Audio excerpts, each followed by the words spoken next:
Thank you very much. Professor Dawkins. My name is Thomas Lekowski. I come from Thomas Jefferson's University, here to ask you a question. Richard, atheists have a PR problem. They are among the most distrusted minorities in the U.S. Many people equate atheism with immorality and pessimism. They ask, what good has atheism done? Atheism is so cold, I don't find any comfort from those who do not believe in God. Some have attempted to answer these criticisms with new life stances, such as humanism or the Church of Reality. They assert there will not be widespread apostasy until there is a replacement for religion.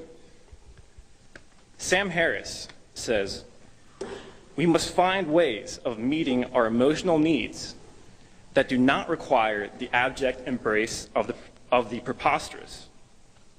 Further, he says, we must learn to invoke the power of ritual and to mark those transitions in every human life that demand profundity, birth, marriage, death, without lying to ourselves about the nature of reality.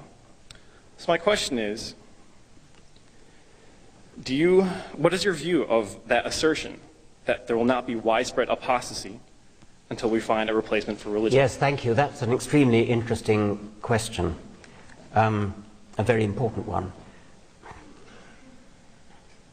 If it is the case that people find consolation and comfort in religion, then I'm not in the least surprised, but note that that doesn't in any way imply that religious beliefs are true. What is comforting and what is true are two entirely different things. It's important to get that out of the way first, because there are people, I'm sorry to say, who can't tell the difference between that which is comforting and that which is true. If you don't see the point, imagine a doctor telling you you're absolutely fine when actually you've got terminal cancer. There are people who would wish their doctor to lie to them, but those people who would not wish their doctor to lie to them should not be sympathetic to the idea that religion has value simply because it is comforting or consoling. Now, the questioner quotes Sam Harris, by the way, I strongly recommend his books, The End of Faith and Letter to a Christian Nation, both utterly brilliant books. Sam Harris says we need to replace the various roles of religion. Comfort might be one of them, ritual might be another, rites of passage, marriages, funerals, and so on might be another. To the extent that humans do need ritual and do need public meetings to signal things like births, marriages, and deaths, I don't see any reason why we shouldn't put on secular equivalents of the religious ceremonies that mostly dominate our lives at the moment. I have myself organized one secular funeral for a very dearly loved colleague and been to many others.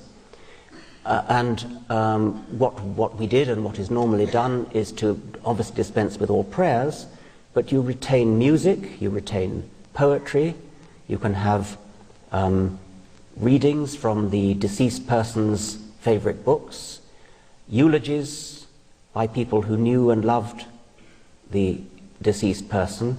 This is not difficult to arrange.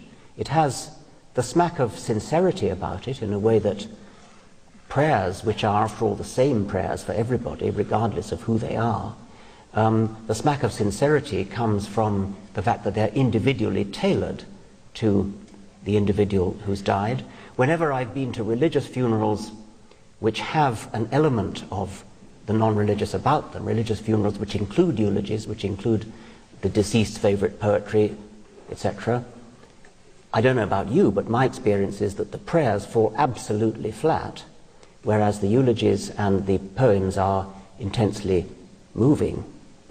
My wife even says, thank goodness for the prayers. They're the one thing that stops her from crying and keeps her amused almost, rather than rather than being sad about the loss of the much-loved dead person. The questioner is absolutely right in his preamble when he says that at least in American society, atheists are the least loved, least respected major group. That's something that's got to change, because atheists are far, far more numerous than most people realize. And that's mostly because they won't come out of the closet. It's obvious that in an intelligent, educated audience such as this university, I stress this university since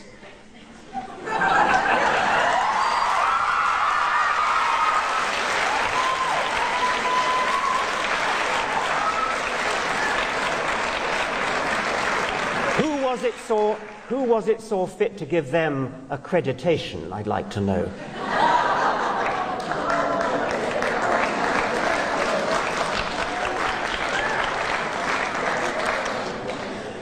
In a place like this, I have not the slightest doubt that there are a very large number of atheists and agnostics. What is wrong with everybody in that position throughout the country, standing up, recognizing each other, joining together and forming, I won't say a lobby, because somebody suggested that organizing atheists is rather like herding cats. They are on the whole too intelligent and independent-minded to lend themselves to being herded. But if an atheist lobby could be got together which showed a small fraction of its numerical strength, it would outnumber, for example, the Jewish lobby, which is formidably and notoriously powerful in this country. There are more secularists, agnostics and atheists in this country than there are Jews. But do they have a voice in politics? Is it possible for an atheist to get elected to high office in this country? No. The Congress of this country is presumably, at least partly, derived from the intelligent, educated wing of the country. That being so, it is statistically almost inconceivable that a substantial number of members of Congress are not atheists. Obviously, many of them must be. And yet, not a single one of them will admit it. They are forced to dissemble, even to lie about their religious convictions, because that's the only way they can get elected. Well, isn't that something that the American electorate ought to be doing something about? So I accept the questioner's premise and suggest that it's up to, well, I'm not an American citizen, so it's unfortunately not up to me, but up to all of you to do something about it and to change the status of atheists in this country and to change the electability of atheists in this country. The question of social justice in the rights of atheists to be considered citizens and to be considered electable. I don't think the issue is quite that they should be elected because they are atheists. That wasn't the point. The point is that being an atheist should not debar you any more than being black, to go back in history to being black or Jewish or Catholic or a woman or any of the other things which historically have tended to make somebody unelectable and no longer do, I'm delighted to say, that atheists and indeed homosexuals, which are the next one most difficult lot to get elected, but atheists are the last major group to be embraced in this charmed circle of the electable. I'm not saying they should be elected because they're atheists. I'm saying that they should be free to openly say what their religious conviction or lack of conviction is, and not thereby instantly be unelectable. That's all I meant. I didn't mean anything more than that.